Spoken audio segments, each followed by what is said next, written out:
Welcome everyone to the Designing Inclusive Syllabi Workshop 2. We are so excited and glad for you to be here in this space. So I first wanted to start with just talking about the EAC. The Equity Across the Curriculum initiative brings together a group of faculty and staff from across UW-Bothell to organize professional development for all interested in deepening their practice of liberatory pedagogies. While the EAC aims to build liberatory practice across campus, we recognize that faculty and staff have uneven exposure and knowledge of these pedagogies, and we welcome all attendees who have a genuine interest in building more inclusive instructional practices regardless of previous experience. Now, before we dive into the workshop itself, a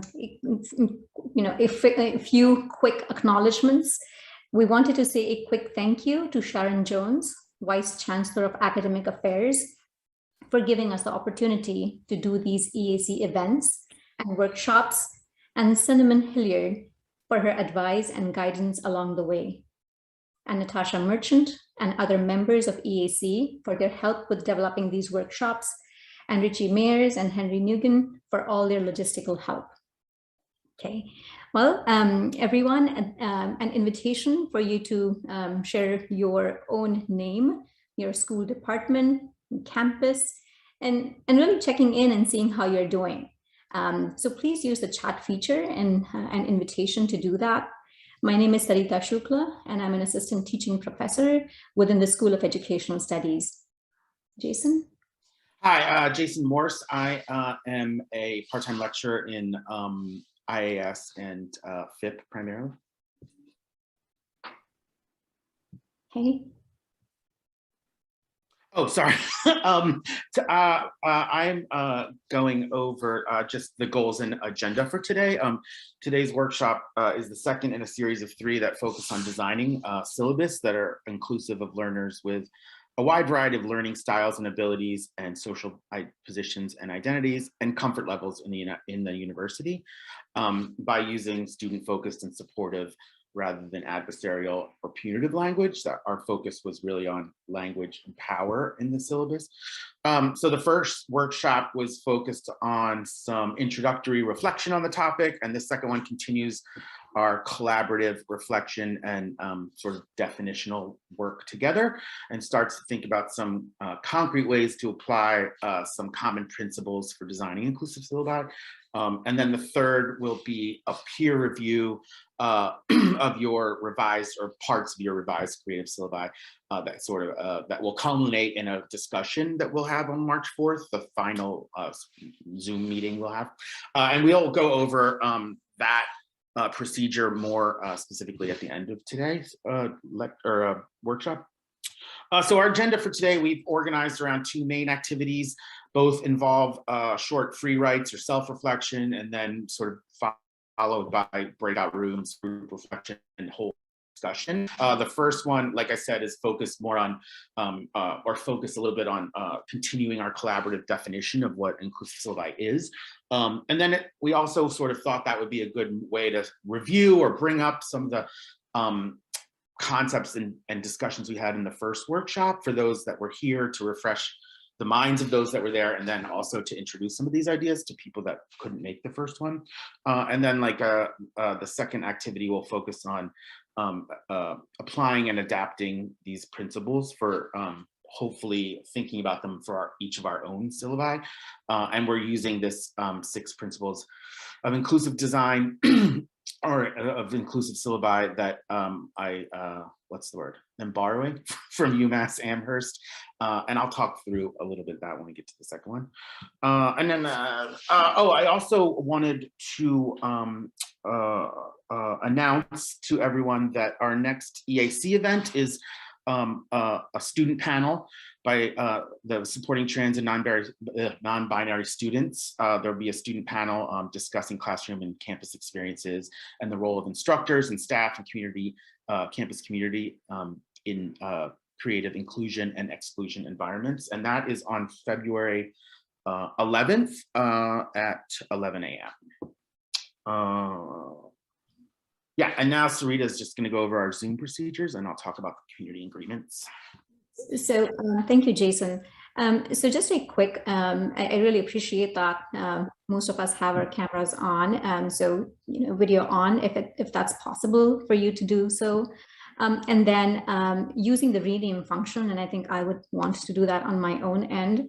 I just don't know how I can get out of this space because Zoom is not letting me do the stop share to use the rename feature, but here's what I would do. I would just use the 3 dots here, use the rename option, and then put the pronouns that I use so that we can be sure to use that throughout the session, right? So the name and that you would want to be used along with your pronouns.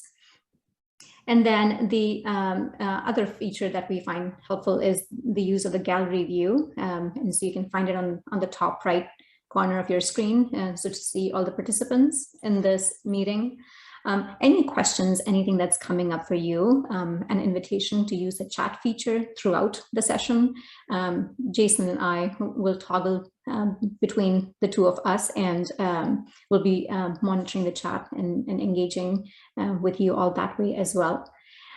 Throughout this session, we'll be toggling between the Google Doc that I have pulled up here. And then wanted to share the link to that via the chat. Jason, could you do that? The live captioning feature is preventing me. Oh, let's see. Okay, here we go. Okay, so you can follow along using this Google document. We will be using additional Google Docs and slides throughout this presentation.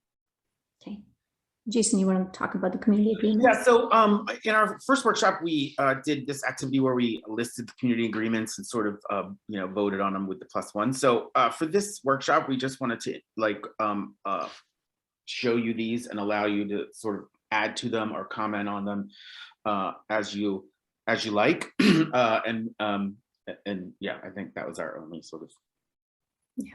We have this list that we co-created before, and so we're going to sort of use it again unless there's any reason not to.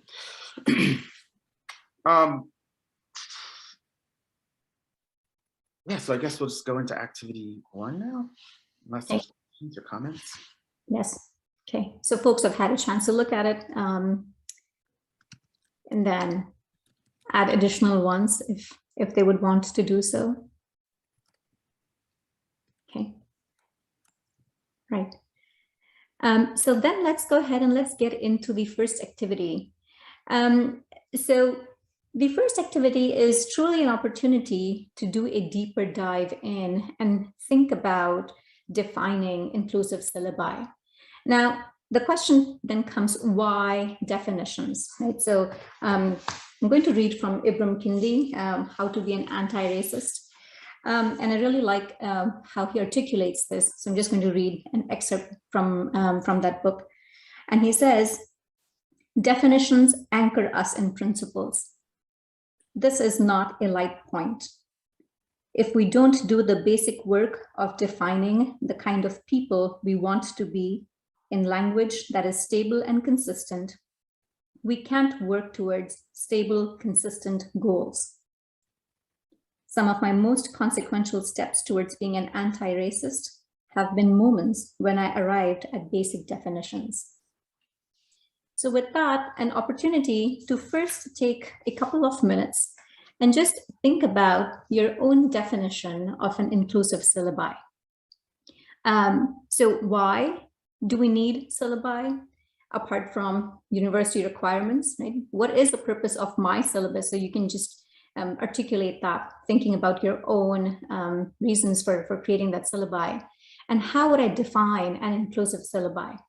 Right? So if you've attended prior sessions and the first workshop, you're welcome to incorporate those materials. If you viewed those materials as well, you're welcome to bring in any thing that might be relevant as you're articulating your definition of an inclusive syllabi. And then we'll do a breakout room activity that will further deepen our own thinking around defining inclusive syllabi. Now, as you're defining inclusive syllabi, an invitation to use this Google document here and to post sort of your own definitions. If you would rather take a moment and think about it, that is fine too. So, it's an invitation for you to use this Google document here. So please take a couple of minutes and think about your own definition of an inclusive syllabi.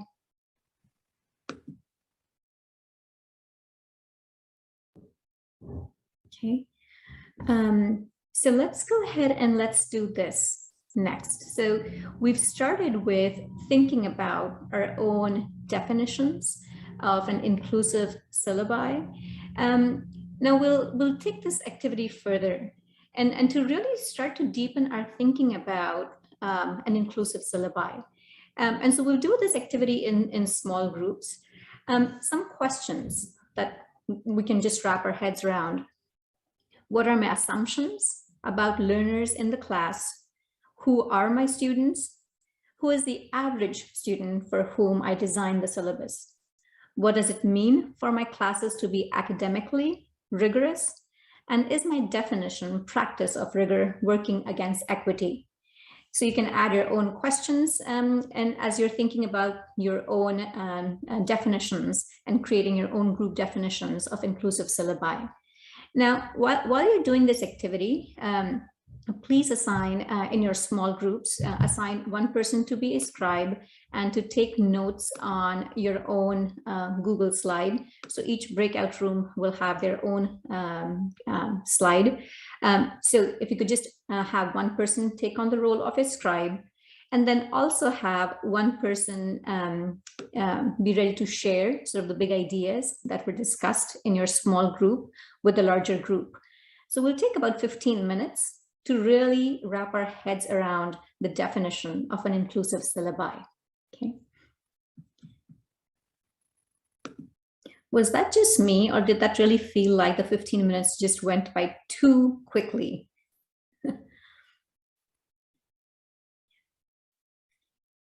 Thank you, Jason, for sharing that workshop to the document where we have all the materials listed.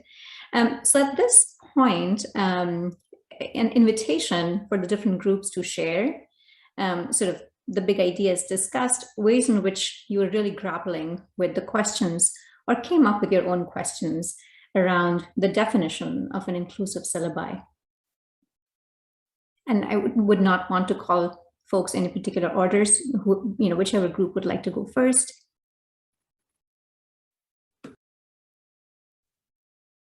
We're a group 2. We spent quite a bit of time talking about, I guess, accessibility in the syllabus design, and how it sort of relates to the use of various types of language, like whether to use idioms or not, or whether to explain them or not. And one of the things is we have a lot of diverse students on campus, or when we're on campus, and it seems like really trying to, like Anushka said this, really trying to like put yourself in the shoes of a student trying to understand this document that's in front of them, and sort of like making it, I guess, almost scannable. Like you're able to identify the parts to it and everything. Then we also talked about, like, I guess in terms of the length part of it, how much do you actually include? How much is too much? Do they read the whole document or whatever? And Iman had a really good tip and then got cut off, unfortunately, but which is to create like an executive summary page, a one-pager at the beginning, which sounded awesome. I think I want to do that now.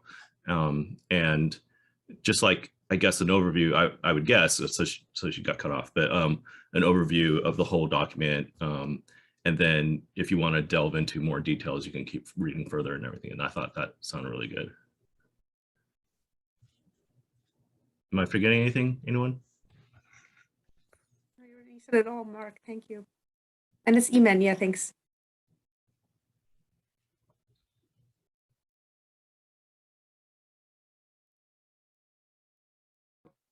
I can jump in and try to go for our group, Yue and David and Sarita, if that feels good to you.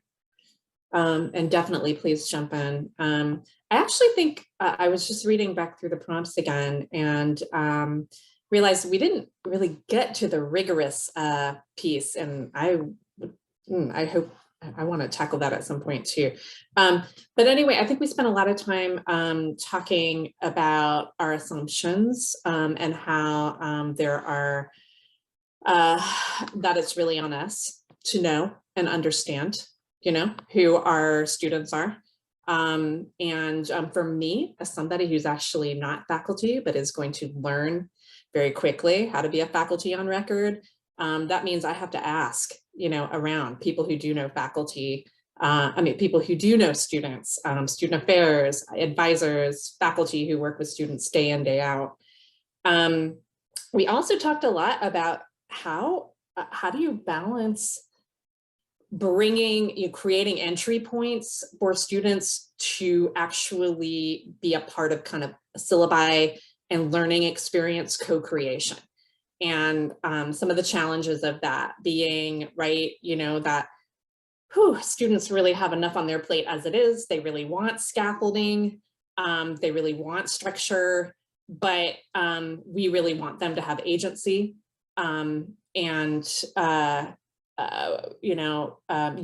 had really great example of something that she wanted to try, which is actually opening up the conversation about the syllabus, asking the specific questions. Okay, what's something you're really excited about, you know, on the syllabus, and what's something that really makes you anxious and makes you feel concerned, and just creating a few entry points with reflection prompts really about the syllabus so that students can have a say and have some agency around it. Did I catch mostly everything? It's just adding one point, Leila, thank you for sharing our conversation. So probably we can share the syllabus in Google Doc with our students, and then so that they can see each other's comments. They can add upon each other's comments. I think that's also a way to start the conversation. Groups that have not had a chance to share sort of their thinking. I think group 4, we did not have enough time to get into the second question. We really were juxtaposing complexity with structure, and where's that balance. And Leila, thank you for sharing that sort of that challenge there. Thank you. Invitation to the other groups to share sort of their thinking around the questions and the definition of an inclusive syllabi. I can go for group 1 and everybody else can jump in. So we actually only focused on the first of the prompts just because that's what we got to. And we also wanted to make sure that we got a chance to go around everybody in the breakout room, but really centered on thinking about the assumptions. And we recognize that we're on a very diverse campus, and that depending on, we found that our assumptions would really depend on what level our students were. If this was an intro class, whether or not it was an upper level class where the course might have prerequisites, so we could at least assume that they've taken that much content without assuming that everybody was feeling very comfortable coming in, even if they've had the prerequisites, and that we would give resources and potentially review in classes to help students and support them. The other thing was whether or not it was, the class was larger, if it was too large, but if it wasn't, we could maybe engage the students directly on the first day in talking about the syllabus and engage them in thinking about it extensively such that they become familiar with the content of the syllabus, whether this was done in breakout rooms or if it was done through use of perusal or through introductions and inviting students to say how it relates to what they're learning. Those were some of the things that we discussed. The other one thing that we talked about was the assumption of whether or not the student wanted to be there or not. So that was, I thought, was quite interesting. with individuals saying, some of them assuming that they might not want to be in that class for whatever reason. The other is saying that they assume that they want to be there, especially if it's an elective course and they've chosen to be there. So those were some of the things that we talked about, but making sure that that document that is the syllabus is clear and is discussed with the student, and also actually contributed to authored from the student itself, so themselves. So group one, please feel free to add things if you wish, if I've missed anything. Okay, so if the last group would like to share their sort of big ideas, discussion points, we can then move into the next activity and really start thinking about what does this mean? What might that look like in my own syllabi?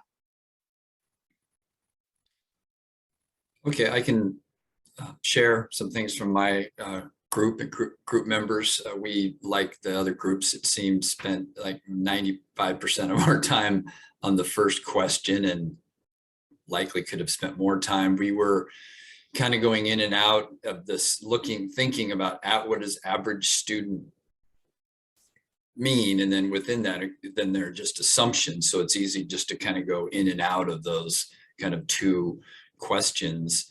And some reflections from group members were, you can, if you're, for example, teaching the same course and you've taught that multiple years, it's quite easy to just create this habit and thinking that you'll likely have some of the same students, and you not autopilot, but you just need to continue to always stop and remind yourself that you need to teach the students that you have that quarter and not maybe the students that you had 2 years ago or 3 years ago.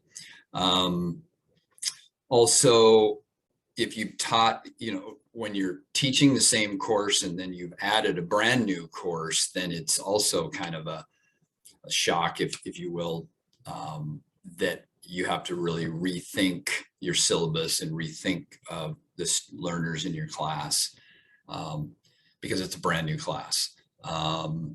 There was some discussion about using universal design principles, and again, just a lot about what assumptions do we bring about our students. And even like that question really is interesting. Who is the average student? And are you designing syllabi for the average student, or should you be thinking about, thinking about that differently? And then, so that spurred on a lot of conversation. And I'll ask the group members to add things that I was not able to write down.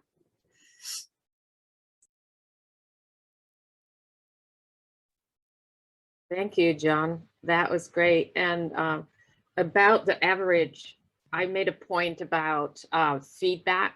Like it's more of a live conversation in the classroom throughout the course of getting as much feedback as you can through and these touch points. How is it working? How are we on the same page throughout the course, rather than thinking about the average student, and designing the future classes from that feedback rather than some imaginary average.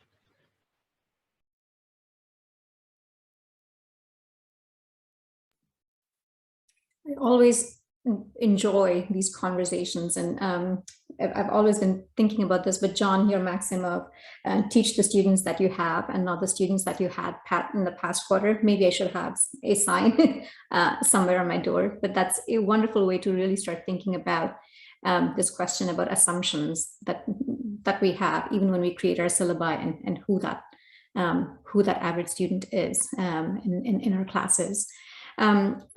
Would love to deepen our conversations here, but I think this might be a good point to really start thinking about our definitions and start thinking about what might that look like in practice. So Jason, do you want to take that on and introduce us to the next activity? sorry, I was muted. Our thinking about these two activities was to sort of, like I said, continue the reflection, which I think I would love to do for hours more. I'm also slightly obsessed with that rigorous question because I think it does like shape so much of how we like write a syllabus. So the next thing we were going to do is, let me share my screen.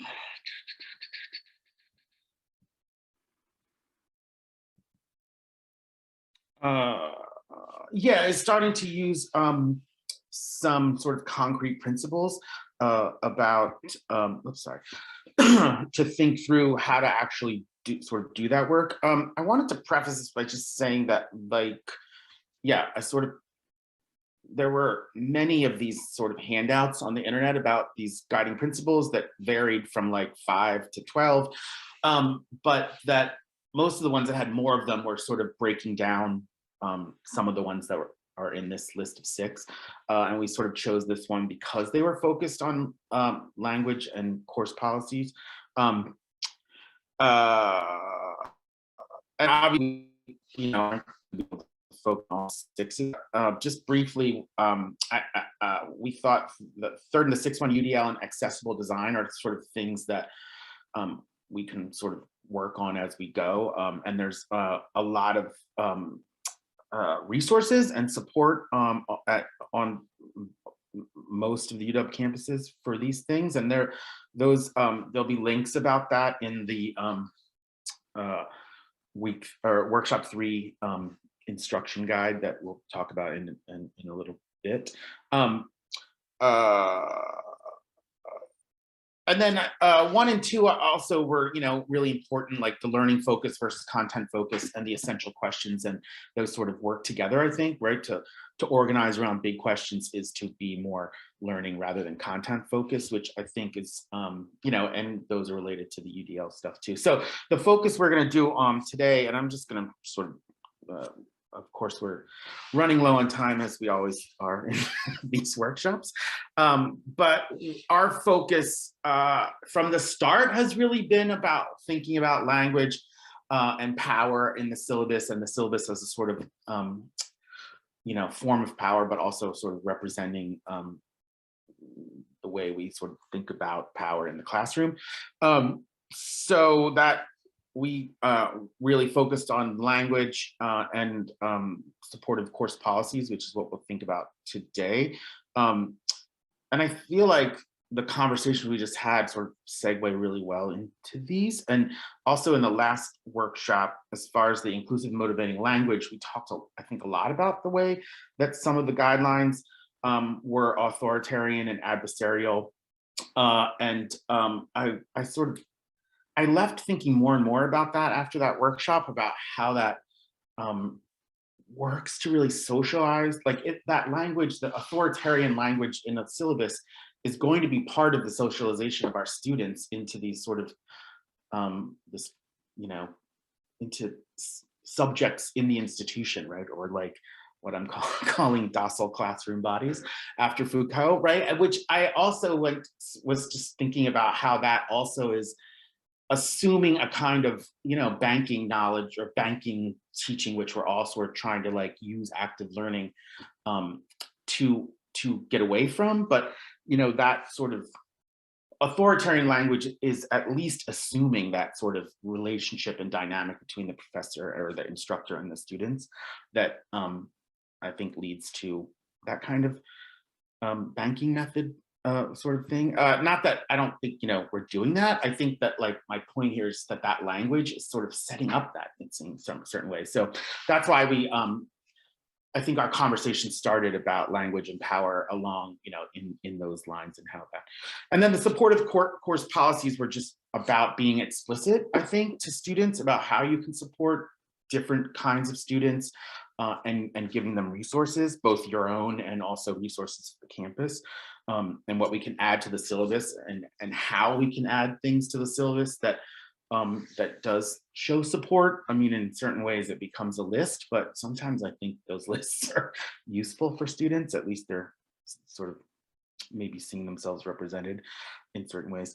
I think because we only have half an hour left, that we'll skip the free write and just do, the point of the free write was just going to be have you sort of think on your own about principles 4 and 5 and how you could start thinking about your own syllabus and ways of using those principles to sort of yeah, to think about what parts of your syllabus you would be revising using those. But because, like I said, we only have half an hour left, and I think we'll just go right into the breakout rooms, and you can sort of talk through these principles 4 and 5 together, and then the breakout room reflection was really meant to. We would like to sort of come away from this with the beginning of a to-do list kind of thing, based on what you all think is important that you're going to sort of do and the ways you're going to revise stuff in your syllabi along the lines of this inclusive and motivating language and supportive policies. Yeah, I think so. The sort of, we have a Google site we found that we would sort of to yeah, share a concrete example of like a to-do item. But the other thing I found I guess useful about this handout is that they have examples and they have questions. But when I was reading 4 and 5, I was like, I could add a lot more to these. So I think that's another thing we can do in the breakout room, is to see if there's anything, you know, that we could add to that document that we're working with, like more ways to support students and what other kinds of students we can offer support to. And then, you know, sort of get that list going. And then, you know, my hope is that at the end of this, we'll have a Google slide with a list of things people can go back to when they're revising their things and, you know, decide whether to do those or not, right? Like some people are going to be more interested in certain things. There was a comment in the chat about if you could speak to rigor, and I think about rigor in syllabi. I mean, I'm happy to do that. Like, I just think, I think that my point about that question was really about like, I mean, and I'm like definitely do this too, like how much work is sort of too much work for the kind of whatever class you're doing in certain ways, right? And so I just find myself doing less and less readings or giving, you know, and that kind of stuff. But, you know, and I think it just varies so much, like some of those giant introductory, you know, kind of classes that the point really is to introduce them to a lot of different ideas and concepts. Yeah, I just think that sometimes, you know, if you're trying to do everything, it's gonna get in the way maybe of having students learn stuff. I don't know. That's where I was sort of thinking about that. I mean, I know, well, anyway. Yes, I'll stop there. I've created the breakout rooms and I'm inviting folks into it so that we can work on the second part of really thinking about the application of language and power and how might that show up in the syllabi and what can we do. So some concrete ways in which we can address that. Okay, so we have, according to our time, 13 minutes, and we need a little bit of time at the end just to go through the next steps a little bit. So yeah, I think we have time to go and hear a couple things that each group talked about. And again, I'll leave it up to volunteerism. Or we can use the hegemony of the numbering system. I can go for my group. Just get this going. We spent a lot of time talking about the syllabus as a living document and about how to balance when do you keep the syllabus unchanged from the first day in the quarter, or to adapt to who's in the room. And Syllabi actually talks about how she actually builds in gaps to be filled in by the students. And she explains at the beginning of the class that, you know, think of topics you're interested in, because we can adapt it to those interests as they emerge. And then of course sends out announcements when the syllabus does change. So you have to balance that. You don't want to change it too much. And there was also discussion about setting the structure, keeping the structure in place so the students can plan their lives. They know when the assignments are due, but the content of assignment might change. And also, Salwa talks about how she actually engages the students in discussion of the pedagogy of the course and the structure the very first day of class, so they can start thinking about why is it designed this way and what benefits it might have for them. And then there was at the very end, we started talking about cold language versus warm language. And I feel like neither of those really worked that well for me. I was thinking, the question is, what if it would be something like, please do XXX so that Y would occur. There's no rationale in the cold or warm. And that, I was just curious about that. Anything else from my group? That covered it. Other. We were also talking about the cold warm language, and how with warm language you tend to lose all of the actual things students need to know. What are the actual rules, where the points actually come from? And so we kind of settled on more of a mix, that we wanted to have the nice clear cold bullet point language, but also the rationale that David was talking about. So why do we have this certain late policy or whatever, as opposed to just saying this is the policy. So at least for me, I kind of think I want to look through my syllabus and just not take away the specifics, but add in the rationale for them. And then we started talking a little bit about the next point, which was supportive course policies. And I was starting to talk about, before we got kicked back out, that I do a weekly check-in journal every week. So all the students spend 5 minutes just letting me know what's on their mind, how they're doing, what questions they have. And I try my best to respond to many of them. Not every one every week, but just so they know that I'm listening, that they have this kind of open contact with me every week. So anything else from our group that you wanted to mention?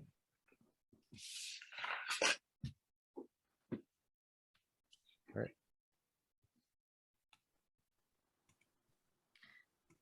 I can go next for group one.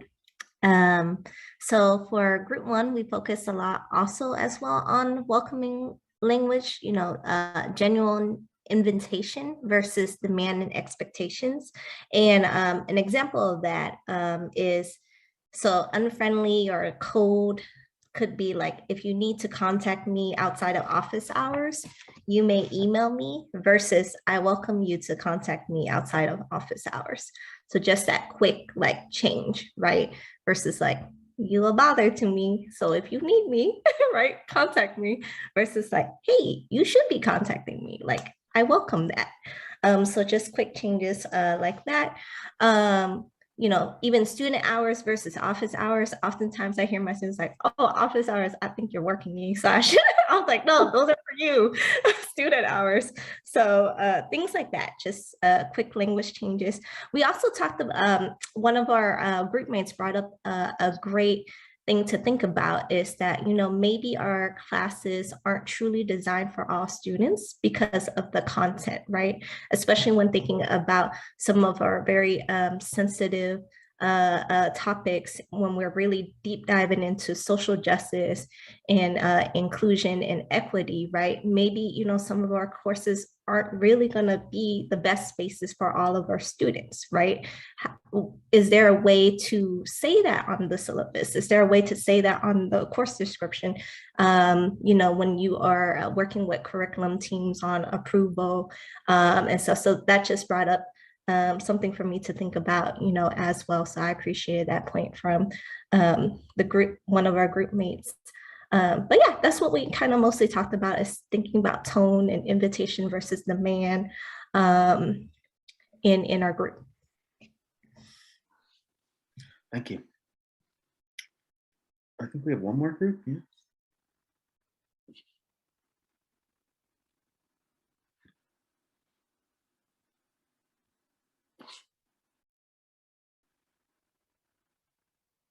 Was that all the groups? Maybe that's all the groups. I wanted to just end this with yeah, like the acknowledgement that that these are choices we have to make, and that like I think that the whole like I mean to go back to the language, I just thought that like I kind of agree that it's going to be a mixture, right? Of but when I guess just to give my own anecdotal evidence, when I went back to look at my syllabus, I was surprised at how much of it was this contractual language that we were taught how to, you know, create a syllabus as a document that's a contract, but not like a negotiable contract, apparently. Like a contract that we negotiated on day one and then everyone had to stick to. And we were sort of talking about that in our group too, about how it took time for instructors to allow themselves to change the syllabus if even when it seemed pretty obvious that it was going to make the class better for more students. Anyway, so that the whole, I mean, and the point I think for me of handouts to start like giving these sort of things to start thinking about is all I think. So yeah, we were just going to spend the last 5 minutes going over the next steps. Thank you, Jason. There is so much rich conversation and barely enough time to even get started. So thank you all for all the thoughts and insights. So just sort of like in terms of what's upcoming, if you could please use this link to register for the peer review session that's upcoming on March 4th. By February 12th. Jason and I will get together and then we will put you all in peer review groups. And then you can upload your materials onto this EAC Designing Inclusive Syllabus Workshop 3 in that folder. Now, also keeping at play that doing all of this work all at once can be overwhelming. So maybe just taking 1 or 2 sections, it does not have to be an entire syllabus all at once. Right. So doing what you can do and just that commitment to keep on making those changes and how can I do that? And so once you, so then we will put you all in your groups and then you can upload, you know, welcome to just upload 1 or 2 sections and that's, you know, that's fantastic to do. If that helps you, you are also welcome to upload a cover letter as well. And in that cover letter, just outlining what kind of feedback might be helpful for you. So your peers can then orient themselves and provide that feedback. So if you turn that in by February 25th, your peers will have a week's worth of time to then review those materials to come in with feedback that can be helpful for you. And then we meet back up again on March 4th for the review session. Jason, did you just want to talk quickly about the USC online syllabi? Yeah, the other resource we sort of linked to here is from USC. It's called the Online Syllabus Review Guide, I think. And it's a kind of, it's not a document, it's like one of those documents that moves and stuff. But you can click on the top corner and get to all the sections. And there's 5 sections, and 1 section is about really thinking about where you are when it comes to like inclusion and equity issues, which I thought was useful, but might, you know, I mean, whatever, it might, I mean, I think all of these things are useful in some ways, but it might be more useful for some than others. And then a couple sections on like what is still what an inclusive syllabus, you know, is and how to talk about it. But the last section is an example where they go over a syllabus and talk about how this person is making it inclusive, but then also other ways that it could be more inclusive. So I just thought that would be a nice resource. It's actually kind of a fascinating sort of moving document thing that is also fun too. Anyway, and that was just our something that to do before the thing. Also, have a moment before we end the session. We'd love to hear your reflection and feedback. Just 3 questions in this forum, and would love any feedback that you might have, so that we can even think more about session 3 or other ways in which we can deepen our learning during our peer review workshop 3. Any questions or final comments? We have 2 minutes. Thank you all for coming. It was truly wonderful to engage with you all, and we hope to see you in workshop session 3. David, I hope that this kind of like ongoing work helps, because I saw your comment below the workshop 1, which was, can we do some work like together in between the workshops? So I hope that this kind of gets to that aspect.